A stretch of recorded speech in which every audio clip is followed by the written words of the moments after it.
कई ऐसे अवसर आए जब ऐसे हुआ कि पतंजलि के जो अनुसंधान है या पतंजलि के जो प्रोडक्ट्स है उन पे सवाल उठाया जाता है।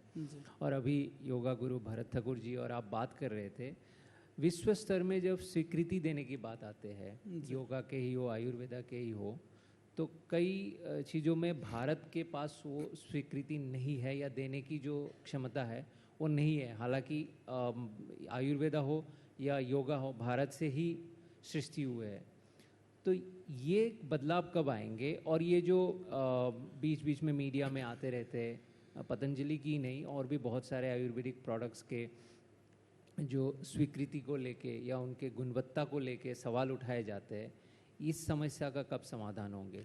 कौशिक भाई, इस विषय में मैं आपके आप बहुत अच्छा इंडिया टुडे ग्रुप का ये आयोजन है, इसके माध्यम से पूरे देश और दुनिया देश के लोगों को विशेष कर एक गहरे चिंतन के विषय की तरफ ले जाना चाहता हूँ। इसका कारण क्या है? यदि आप मूल में जाएंगे तो दो ही कारण आपको मिलेगा, या तो षड्यंत्र मिलेगा या तो अज्ञानता मिलेगी। तो ये षड्यंत्र और अज्ञानता का कारण यदि आप ढूंढने जाएंगे, हमने जैसे देखा कि चाइना के अंदर चाइनीज मेडिसिन की बड़ी स्वीकार्यता है। चाइनीज मेडिसिन वर्ल्ड वाइज वो लोग प्रैक्टिस भी करते हैं, पर आयुर्वेद की स्वीकार्यता नहीं है। क्या चाइना के अंदर इतना ज़्यादा रिसर्च है कि हमारे यहाँ कुछ भी नहीं हो रहा है, या और कोई कारण है?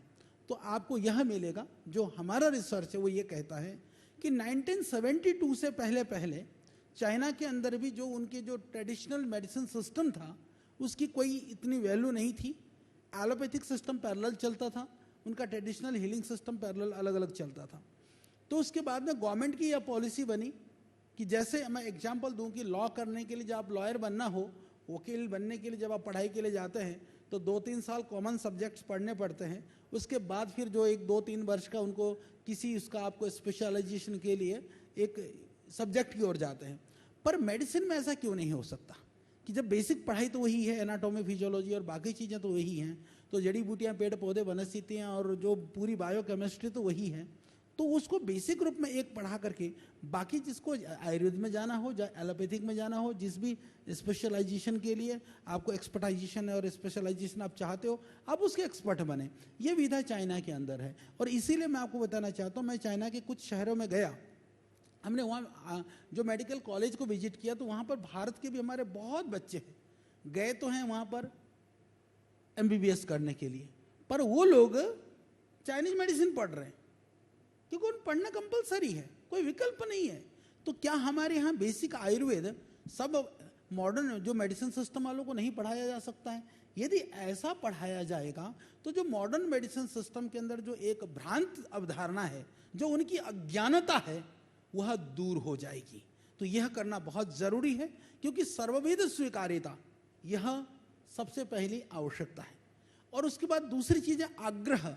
जिन लोगों के हित बाधित हो रहे हैं, जैसे बड़ी बड़ी फार्मा जो लॉबी है, जो अलग अलग तरह के कई तरह से काम कर रहे हैं, उनका हित बाधित होता है, तो उस हित को बचाने के लिए वो षड्यंत्रपूर्ण ढंग से इस तरह के प्रोपोगेंडा करने का वो प्रयास करते हैं, जिसके प्रभाव में कई लोग आ जाते हैं। परंतु पतंजलि के विषय में जो लोगों का भरोसा और विश्वास है वो इतना ज़्यादा है कि वो उस प्रभाव में नहीं आते हैं, या उनकी फिर भी इसकी भी उनको परेशानी है।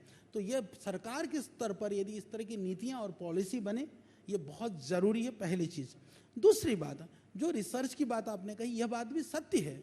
अभी हमारे पास, मैं आज ओपन कर देता हूँ कि कुछ बड़े बड़े हमारे देश के शीर्ष जो नेता हैं, 1-2 अधिकारी हैं, उनकी वजह से अभी डायबिटीज़ के लेकर के बहुत ज़्यादा चलता है। तो पूड़ियाँ दे दी हमको, पैकेट्स था, बोला जी आचार्य जी हम इस पूड़िया का सेवन कर रहे हैं, हमारे शुगर बहुत कंट्रोल है, ये आयुर्वेदिक जड़ी बूटियाँ हैं, खाते ही शुगर कंट्रोल, मेरा इंसुलिन छूट गया। हालांकि टाइप 2 तो ठीक ही होता है डायबिटीज़, टाइप 1 भी हम लोग काफ़ी लोगों की इंसुलिन बंद कर दिया, कुछ ठीक है। पर हम वो जब ला करके अपने लैब में हमने देखा, तो जो एलोपैथिक दवाइयाँ जो शुगर के लिए दी जाती है, जितनी डोज में दी जाती है, 1 चम्मच यदि उस पाउडर को लेते हैं तो उससे ज़्यादा डोज उनके पेट में जा रहा था। यानी कि एलोपैथिक को पीस करके आयुर्वेदिक मेथी वगैरह के अंदर डाल करके आयुर्वेदिक चूर्ण के नाम पर बिक रहा था। तो जो एक ऐसे जो अप्रामाणिक लोग हैं, अज्ञानी लोग हैं, जो नीम हकीम खतरे जान, जो इस तरह की स्थितियों को लोगों को भ्रम में डालने वाले लोग हैं, वो आयुर्वेद को बदनाम करने पर तुले हुए हैं। तो रिसर्च हो, गवर्नमेंट की पॉलिसी इतनी बढ़िया बने कि गलत करने वालों को रोका जा सके। तीसरा, सरकार की नीतियां इतनी अच्छी बने कि सब लोगों को जो मेडिसिन की पढ़ाई कर रहा है उसको आयुर्वेद पढ़ना कंपलसरी हो। तो वह दिन दूर नहीं जिस दिन यह देश पूरी दुनिया में अपनी चिकित्सा पद्धति के माध्यम से, अपने जड़ी बूटियों के माध्यम से, अपने आयुर्वेद के माध्यम से, अपने योग के माध्यम से विश्व में राज करेगा। हम विश्व गुरु बनेंगे।